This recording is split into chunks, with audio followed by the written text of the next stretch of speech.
광고가 하나 들어가겠는데요. 다음 주일은 우리가 강사 목사님을 한번 초청하려고 합니다.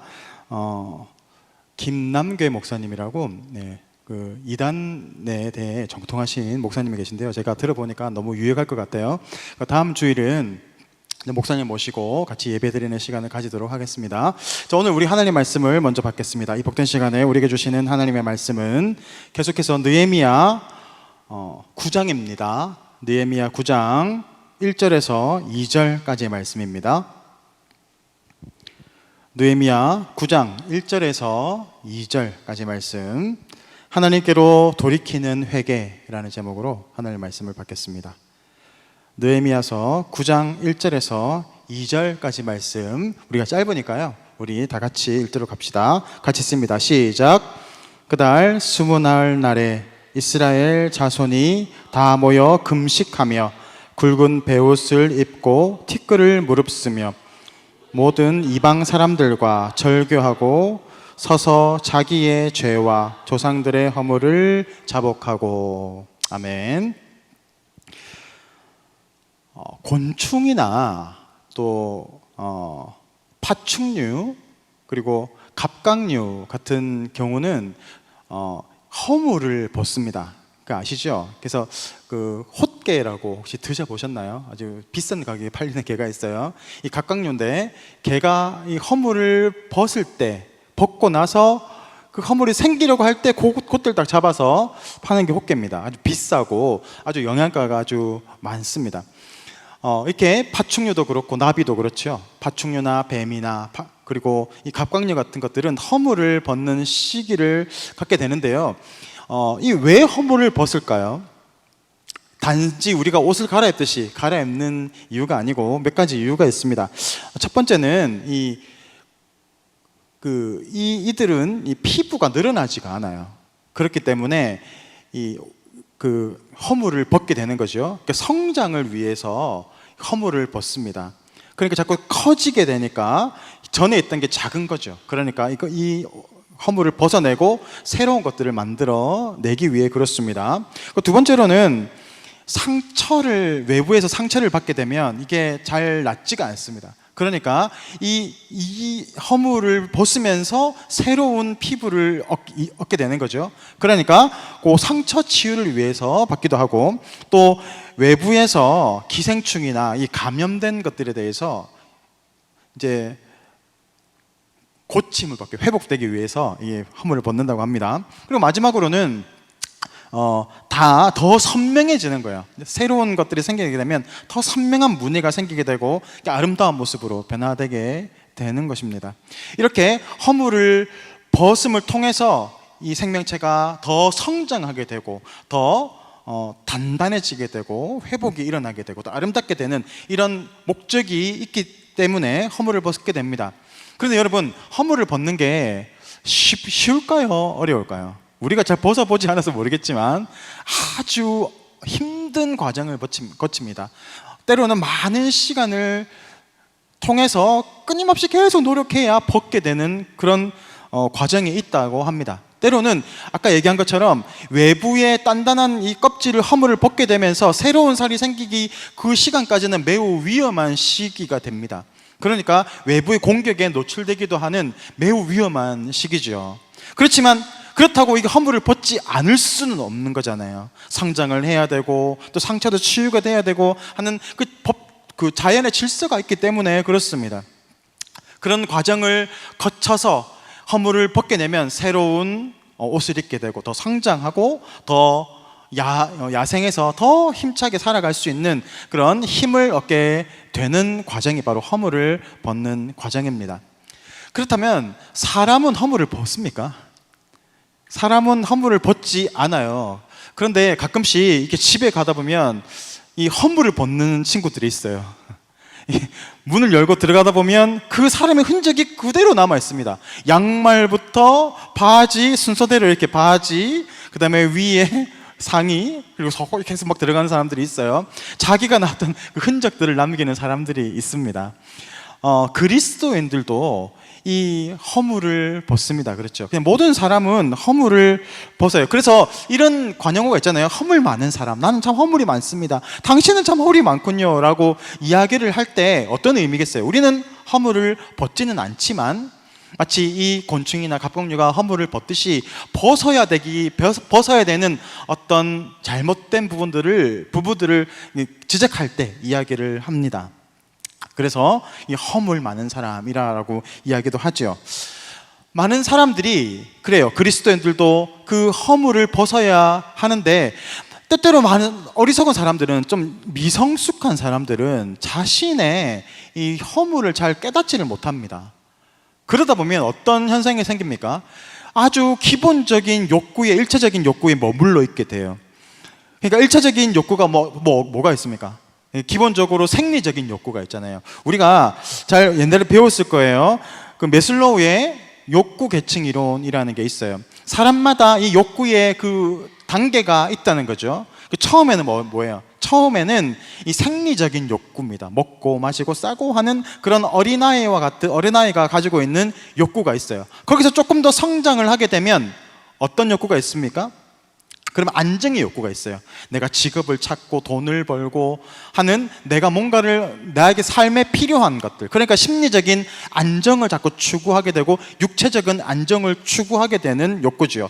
자, 1단계, 2단계는 어디에 몰려 있어요? 자기 자신에게 몰려 있습니다. 그렇죠? 근데 3단계부터는 조금 달라요. 그런데 이 3단계로 가기 위해서는 1단계, 2단계를 완전하게 마스터해내고 완전하게 채워내고 그 다음에 다음 욕구로 올라갈 수 있는 거죠. 그때부터는 이제 사회적인 욕구들이 있습니다. 그러니까 서로 관계, 내가 이 사람과 사랑을 하게 되고 이 사람과의 관계를 맺게 되는 그런 소속감을 느끼는 그런 욕구들을 우리가 누리게 됩니다. 그렇죠? 거기에 우리를 자꾸 치중하게 되는 겁니다. 그게 또 다 채워지면 그 다음에는 이제 존중받고 싶어하는 욕구가 생겨요. 사람들에게 칭찬받고 인정받고 싶은 욕구가 생깁니다. 그리고 마지막 단계에서는 바로 이 자아실현의 단계입니다. 그리고 우리 성경적인 관점에서 하나 더 보자면 그 다음 단계가 뭘까요? 그 다음 단계, 제가 생각할 때는 우리 이제 그리스도인이 받는 관점이에요. 이 욕구가 있어요. 하나님을 닮아가고자 하는, 거룩함을 향해 나아가고자 하는 욕구의 단계들이 있습니다. 이렇게 우리는 수많은 단계를 통해서 점점 더 성숙한 인생으로 살아가게 되는 거죠. 그런데 우리가 1차적인 욕구, 기본적인 욕구에 매몰되어 있으면, 성숙하지 못하게 되면 어떻습니까? 계속 거기에 매달려 사는 겁니다. 내가 배부르면 좋고, 내가 많이 자면 좋고, 그리고 그냥 기분이 좋아. 그러면 그 쾌락을 쫓아 살아가는 것들. 그게 어디 저 밑에 있는 욕구예요. 수많은 사람들이 이 허물을 벗지 못해서 여전히 그 예전의 옛사람의 모습에, 아주 미성숙한 사람의 그 모습으로 살아가게 되는 겁니다. 지금도 얼마나 많은 사람들이 그렇습니까? 여러분 사회를 나가보십시오. 많은 청년들이 요구하고 꿈꾸고 살아가는 게 뭡니까? 돈을 많이 버는 거 아니에요? 좋은 직장에 들어가는 것. 그런 것들이 결국 어느 욕구에 속합니까? 2단계 욕구에 속해 있는 거예요. 수많은 세상의 사람들이 거기에 그것을 추구하면서 살아가는 사람들이 얼마나 많은지 모릅니다. 그러면 여러분, 그런 인생이 행복할까요? 생각해 보세요. 우리는 더 많은 욕구를 향해서 나아갈 때 점점 더 만족하게 되고 점점 더 우리 삶의 행복을 느끼게 되는 건데, 그 단계로 나아가지 못하고 계속 기본적인 욕구에 매몰되어 있으면 그 사람은 결코 행복하지 않을 겁니다. 그러니까 자꾸 어떻게 돼요? 탈출구를 찾지 못하고 허물을 벗어내지 못하고 거기에 자꾸 매달려 보니까 인생이 힘든 거예요. 그러니까 만족이 없는 거죠. 그러니까 어떻게 합니까? 술과 담배와 섹스와 그리고 마약, 그런 것들로 자꾸 나아갈 수밖에 없는 겁니다. 근데 우리는 하나님께서 이것들을 분별할 수 있는 은혜를 주셨어요. 그것을 바로 그리스도인들이 받은 은혜 중에 은혜입니다. 하나님의 주신 은혜는 여러 가지가 있습니다. 우리에게 구원의 은혜를 주셨어요. 하나님의 백성이 될 수 있는, 자녀가 될 수 있는 은혜도 주셨습니다. 그렇죠? 하나님의 인도하심과 보호하심을 받는 은혜도 우리가 공급받았습니다. 그러나 제가 생각할 때 그것들도 물론 너무나 중요하지만 그와 함께 가장 중요한 은혜가 있는데 바로 이 회개의 은혜입니다. 사죄의 은총이라고도 합니다. 우리가 죄를 지을 수밖에 없습니다. 우리는 죄를 벗어날 수 없기 때문에 그렇습니다. 그런데 그 죄의 허물을 내가 벗어나지 못하면 계속 그 죄의 권세 아래에 들어가게 되고, 죄가 주는 그 영향력 아래에서 우리는 자라나지 못해요. 그러니까 성장하지 못하게 됩니다. 그러니까 계속 그 수준으로 살아가게 되는 거예요. 교회는 나오지만, 신앙생활은 하지만, 내가 이 회개의 자리에서 이 허물들을 끊어내지 못하면 계속 그 자리 안에 죄악에 매몰려서, 자리에는 예배의 자리로 나왔지만 여전히 내 삶의 모습은 어디에 매달려 있습니까? 죄악의 모습에 계속 속해 있는 겁니다. 그러니까 신앙의 성장이 없는 거죠. 그러니까 그런 사람들이 나중에 어떤 사람이 되겠어요? 성경에서 보면 바리새인과 같은 사람들이 되는 겁니다. 왜냐하면 은혜를 체험하지 못하고 성장하지 못하게 되면 나중에는 내가 성장하는 것들을 보여줘야 되니까 자꾸 그런 척 하는 거예요. 은혜 받은 척 하는 거고, 경건한 척 하는 거고, 목소리부터 달라져요. 할렐루야 여러분 이렇게 하는 거예요. 그게 뭡니까? 이 종교심만 자라나는 거예요. 내가 영적으로 성장하지 못하게 되니까. 그래서 예수님은 그 모습을 가지고 저주하시고 책망하고 계신 겁니다. 우리가 이 죄라는 부분이 잘 보이지가 않아요. 눈에 잘 띄지도 않고, 그죠? 은밀한 죄가 있기 때문에 그래요. 그리고 이 죄가 나에게 크게 영향을 끼치지 않는 것처럼 느껴질 때가 많습니다. 그렇지 않습니까? 내가 죄 하나 지었다고 해서 내 인생에 그렇게 큰 타격을 받지 않는 것처럼 보이거든요. 그런데 여러분, 우리 세상의 속담에도 이런 게 있잖아요. 3살 그 바늘 도둑이 소도둑 되는 거예요. 갑자기 소도둑이 되는 게 아니에요. 이 죄라는 것들은 자꾸 자라납니다. 이 생명체예요. 그러니까 내가 죄를 하나 짓고 처음에는 양심에 막 찔려요. 마음이 막 아프고 그래요. 두렵고 그렇습니다. 그런데 어느 순간 이 양심에 더 이상 가책을 받지 않게 되고, 그러면 점점 더 큰 죄를 저지르게 되는 거예요. 우리가 뉴스를 바라보게 되면 수많은 살인자들, 연쇄 살인자들도 나오고, 그죠? 이 희한한 사람들이 많이 나옵니다. 근데 그 사람들이 처음부터 그렇게 살았을까요? 그렇지 않아요. 그 얘기를 들어보면 부모님들 그래요. 얘가 정말 착했는데 친구를 잘못 만나서 그렇다고 이야기를 합니다. 왜냐하면 거기에서 자꾸 끊어내지 못하고 허물을 벗지 못하고 새롭게 갱신되지 못하고 계속 거기에 매달려 살아가다 보니까 인생이 그쪽으로 자꾸 발전이 되게 되는 거예요. 이 죄라는 것들은 우리의 영혼을 갈길 뿐만이 아니라 여러분의 삶의 여러 가지 측면에서 얼마나 큰 악영향을 끼치는지 모릅니다.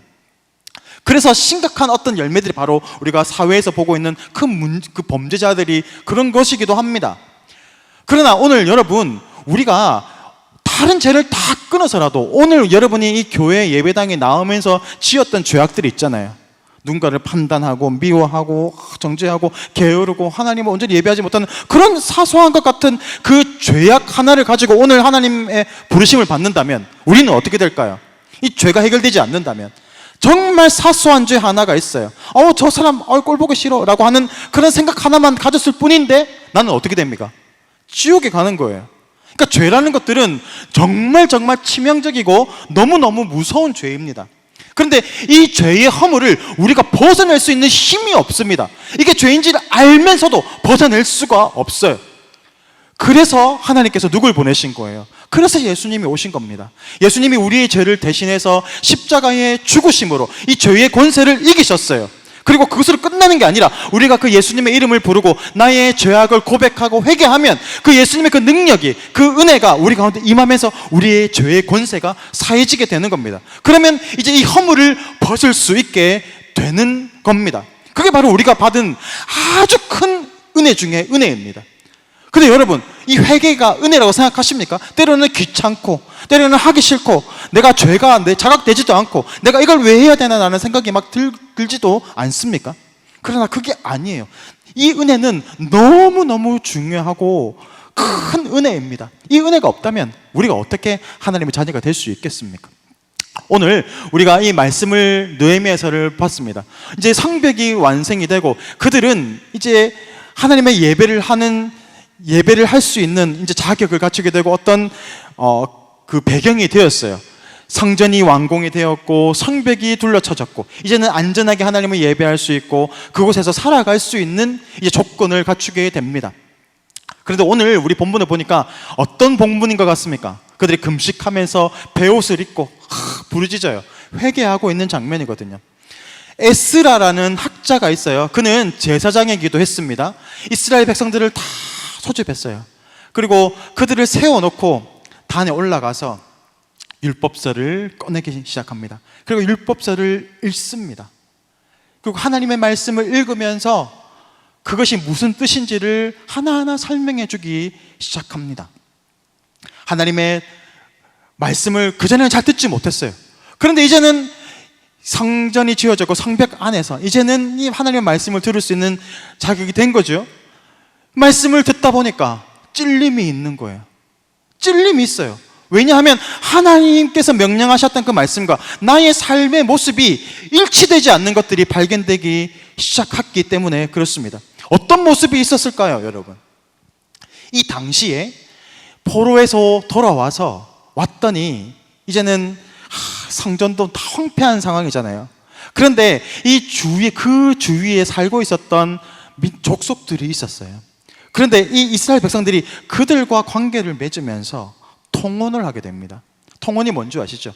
나의 딸을 그 집의 며느리로, 그들의 딸을 우리 집의 며느리로, 내 아들을 그 집에 잠깐 보내고, 이렇게 서로 관계를 맺게 되는 거, 결혼을 하는 거죠. 그렇게 이방의 민족들과 통혼을 하게 되는 겁니다. 그런데 율법서를 받아보니까 하나님께서 통혼을 엄격하게 금지하셨거든요. 안 돼! 절대 이방인과 결혼하지 못하도록 막으셨어요. 왜 그랬을까요? 왜 그랬을 것 같습니까? 영향을 받기 때문에 그렇습니다. 여러분, 저희 때도 그렇지만 여러분 때도 그랬겠지만 이 친구들끼리 사고 치는 애들이 있어요. 그러면 경찰서에 끌려가잖아요. 그러면 경찰서에 끌려가면 부모님들이 와가지고 막 사정을 해요. 우리 애가 정말 안 그랬는데 나쁜 친구를 만나서 그래요. 막 사정을 합니다. 한 번만 용서해달라고 그럽니다. 그러면 그 상대방의 친구 어머니는 어떻게 얘기합니까? 우리 애들도 너무너무 착했거든요. 근데 나쁜 친구를 만나서 그래요. 서로 막 나쁜 친구래. 그런데 여러분, 맞아요. 물론 나쁜 친구들 만나면 영향을 받습니다. 그렇죠? 이게 관계라는 것은 맺게 되면 영향을 받을 수밖에 없어요. 하나님께서도 보시기에 똑같은 겁니다. 지금 이 착한 이스라엘 백성들이 그 이방의 나쁜 이 친구들과 관계를 맺게 되면 그들의 나쁜 것들, 우상들과 그들의 음행들과 그들의 수많은 그 잘못된 문화, 타락한 문화들이 이스라엘 백성들을 오염시킬 것이 보였기 때문에 아예 막으신 거예요. 절대 그들과 관계하지 못하도록 막아 놓으셨어요. 그런데 이 포로에서 돌아왔던 백성들이 그것을 지금 행하고 있었던 겁니다. 여러분, 솔로몬 아시죠? 솔로몬이 여디디아라고 하나님의 엄청난 사랑을 받았어요. 하나님의 사랑을 받은 자라는 뜻이잖아요. 그렇게 사랑받던 솔로몬에게 하나님이 지혜도 주시고 부귀도 주시고 힘과 명을 다 주셨습니다. 그런데 그 솔로몬이 언제부터 타락하기 시작했는 줄 아세요? 통혼하면서 그랬습니다. 이방의 왕비들과 이방의 여인들을 데리고 와서 그게 외교력을 가지고 나라를 강하게 만들려고 하는 이 잘못된 지혜를 가지고 통혼을 이루어가면서 이스라엘의 우상이 들어오기 시작했어요. 그러면서 어떻게 됩니까? 나중에는 그 문제 때문에 이 이스라엘의 남과 북이 갈라지게 되잖아요. 그리고 결정적으로 이스라엘의 이 민족이 멸망당하고 그 바벨론의 포로로 끌려갔던 그 이유가 뭡니까? 바로 이 이방의 우상을 섬기게 되고 이방의 문화를 쫓아가는 그런 모습이 있었기 때문에 하나님은 끊임없이 상지를 보내서 돌아오라고 말했지만 이스라엘 백성들은 더 이상 듣지 않았습니다. 그리고 그렇게 살다가 결국에는 어떻게? 바벨론의 포로로 끌려가게 되는 신세가 됐습니다. 그리고 이제는 겨우 돌아왔더니 말씀을 듣는 가운데 깨닫게 된 거예요. 지금 자신의 민족들이 멸망을 당하게 된 그 이유가, 원인이 그 통혼에 있었는데, 이방의 우상 숭배에 있었는데, 내가 지금 그 똑같은 죄악을 저지르고 있었다.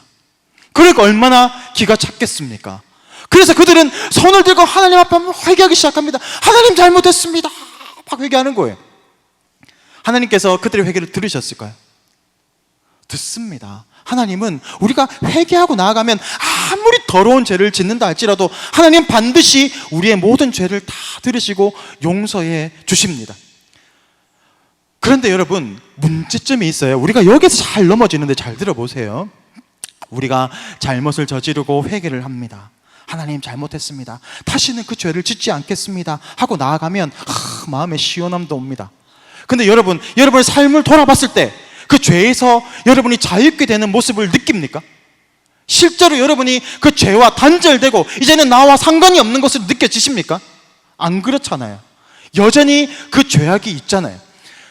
가령 이래요. 내가 어떤 사람이, 어떤 형제, 어떤 자매가 꼴 보기 싫을 때 싫어요. 너무너무 미워. 밥 먹는 거 쩝쩝내는 것도 막 듣기 싫고, 걸음걸이도 마음에 안 들고, 말투도 기분 나빠. 보기만 해도 막 짜증이 나. 한 대 때리고 싶어. 뒤통수를 한 대 탁 치고 싶어. 그런 마음이 있다고 칩시다. 그런데 이거는 몰랐는데 말씀을 읽다 보니까 예수님께서 그런 말씀하신 거예요. 미워하는 자마다 살인하는 자와 똑같아 라고 말씀하시는 걸 들었어요. 이거 죄구나, 그렇게 하면 안 되겠구나 라고 생각하면서 이제는 하나님 잘못했습니다, 다시는 저 자매를 미워하지 않겠습니다, 저 형제를 미워하지 않겠습니다, 사랑하겠습니다, 용서해 주십시오 하면 용서를 받을까요? 받아요. 그런데 다시 그 사람을 만났어요. 그러면 이제는 그 미워하는 마음이 사라지고 사랑하고 보듬어주고 싶은 마음이 생깁니까? 아니잖아요. 똑같이 꼴 보기 싫고 보니까 또 막 속에서 뭐 이런 게 올라와요. 여전히 우리가 용서가 안 되는 거죠. 우리가 여기에서 우리가 잘 넘어져요. 우리가 회개를 하면서 여전히 그 죄악의 문제가 해결이 안 되기 때문에 이 회개의 능력이 없는 것으로 착각합니다. 그런데 여러분, 이 회개라는 것은 내가 지었던 죄에 대해서 용서함을 받는 겁니다. 그렇죠? 그리고 이 죄에서 자유함을 받게 하는 능력을 주십니다. 그런데 문제는 내가 그 능력을 사용하지를 않는 거예요. 내가 용서는 구했어요. 그런데 그 죄의 허물을 벗어내야 될 거 아니에요. 미워하는 마음이 있으면 끊어내야 될 거 아닙니까? 근데 이게 잘 안 부서져요. 동물, 그 짐승들도 이 허물 벗는 게 너무너무 힘들다고 했잖아요. 때로 위험하고 정말 힘들어요. 잘 안 벗겨져요. 마찬가지예요. 우리의 죄악의 허물이라는 것도 얼마나 단단한지 잘 벗겨지지 않아요. 이제는 나에게 영향을 끼치지는 못하고 있지만 나를 여전히 올가매고 있어요. 내가 그것을 벗어내기 위해서 몸부림쳐야 한다는 겁니다. 이제는 죄가 나에게는 영향을 끼치지는 못하지만 여전히 그 죄가 나를 둘러싸고 있어요. 그럼 내가 그것을 끊어내기 위해서 하나님 앞에 또 부르짖어야 합니다. 주님, 내가 저 자매가 용서가 안 됩니다. 주님, 내가 여전히 도둑질하고 싶은 마음이 있고, 여전히 간음하고 싶은 마음이 있고, 여전히 죄악에서 벗어나지 못하는 그런 죄악의 모습 가운데 내가 있습니다. 주님, 도와주십시오. 계속 울부짖어야 하는 거예요. 그 죄악을 벗기 위해서, 자유케 되기 위해서. 근데 우리는 회개 한번 하면 끝나는 걸로 생각해요. 아니에요. 물론 죄악의 문제는 용서가 되지만 여전히 우리는 그 죄의 바운더리 안에 있는 겁니다. 그 허물을 벗어내지 못한다면 우리는 또 그 죄를 먹고 마실 수 있는 그런 가능성이 있는 사람 아니에요? 내가 아무리 끊어내려고 해도 이 죄가 내가 벗어내고자 하는 그런 의지적 결단이 없다면 여전히 여러분의 삶 가운데서 여러분을 올가맬 것이고 여러분을 유혹함으로 나아가게 될 겁니다. 오늘 이스라엘 백성들도 똑같이 하나님 앞에 회개했습니다. 내가 하나님 통원한 것, 이방의 여인들을 만나고 이방의 사람들과 이 서로 연결돼서 가문을 맺게 돼 통원했던 것들, 주님 잘못했습니다, 용서해 주십시오 하고 용서를 구합니다. 근데 거기에서 끝이 아니었어요. 그 성경 말씀 하나 찾았으면 좋겠는데요. 에스라서 10장 3절 말씀이에요. 우리가 이 말씀을 같이 봤으면 좋겠습니다. 이스라엘 백성들이 자신의 죄에 대해서 어떻게 행동하고 있는지 우리가 봤으면 좋겠어요. 에스라서 10장 3절 말씀 띄워주세요. 같이 읽겠습니다. 시작. 곧 내 주의 교훈을 따르며 우리 하나님의 명령을 떨며 준행하는 자의 가르침을 따라 이 모든 아내와 그들의 소생을 다 내보내기로 우리 하나님과 언약을 세우고 율법대로 행할 것이라.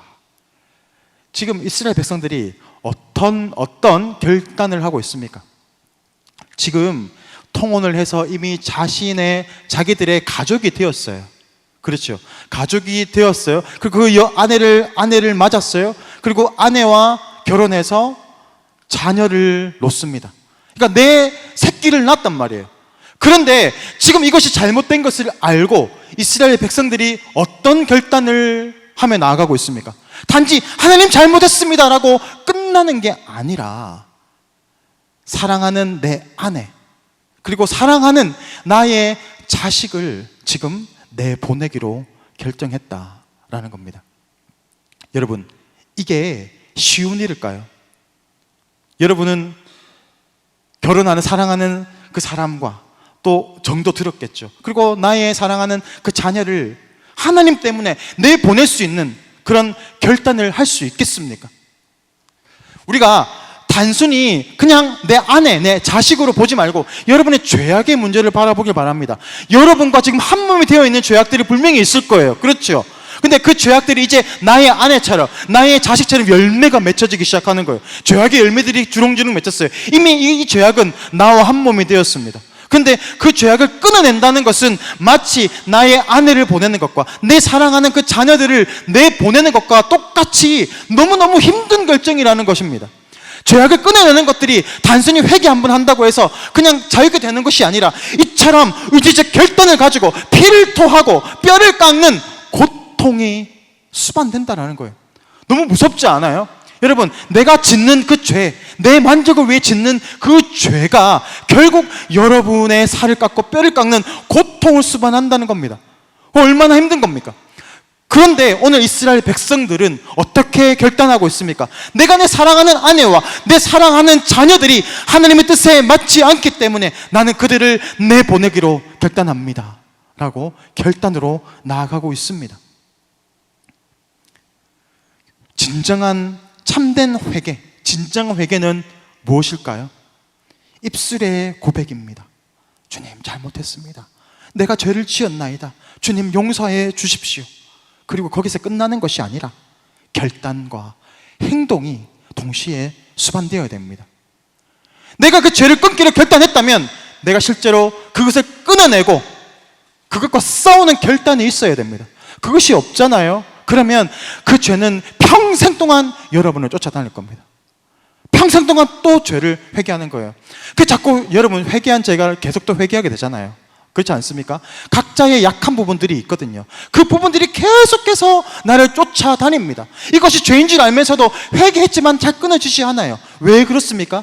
결단과 행동이 없었기 때문입니다. 나의 뼈를 깎는 고통을 가지고 피를 토하는 심정으로 이 죄악과 싸워 나아가는 결단이 있어야 됩니다. 그래서 여러분, 죄를 처음부터 짓지 않는 게 너무너무 중요해요. 그러면 이렇게 고생 안 해도 되잖아요. 죄라는 것들이 이렇게 치명적이에요. 여러분의 인생을 끝까지 물고 늘어집니다. 허물을 벗듯이 오늘 우리가 예수님의 그 십자가의 보혈의 은혜를 통해서 우리가 죄에 이길 수 있는 권세를 얻었잖아요. 예수님의 이름의 권세를 통해서 그 죄를 물리치고 결단적 의지를 가지고 나아가야 합니다. 그때 하나님은 우리를 도와주십니다. 오늘 계속해서 성령께서 여러분의 심령 가운데 끊어야 하는 죄악들에 대해서 계속 양심을 찔리게 하신 부분들이 있을 겁니다. 기도하면서 회개하라고 촉구했던 부분들도 있을 것입니다. 오늘 그 성령의 음성에 우리가 반응하기를 원합니다. 여러분이 끊어야 하는 죄는 무엇이 있습니까? 그 죄를 끊기 위해서 여러분은 어떤 결단을 하셨고 어떤 행동을 했습니까? 그것이 우리 가운데 있지 않았다면 그것은 여전히 우리 가운데 남아서 우리를 괴롭히고 결국 우리를 멸망시키는 자리로 나가게 될 것입니다. 오늘 우리가 이 말씀을 기억하면서 결단했으면 좋겠습니다. 주님, 내가 지었던 그 죄악들을 회개합니다. 그럴 뿐만이 아니라 이제는 그 죄를 끊기 위해서 내가 의지적 결단을 가지고 행동하겠습니다. 순종하겠습니다. 그러나 내 힘으로는 부족합니다. 주님, 은혜를 부어달라고, 주님 도와달라고, 나를 불쌍히 여겨달라고 우리가 은혜를 구하며 나아갈 때 하나님께서는 감당할 수 있는 힘과 은혜를 허락해 주실 줄 믿습니다. 오늘 그렇게 살아가시는 우리 진솔 청년들 되시기를 주님의 이름으로 축복합니다. 이 시간 기도하겠습니다.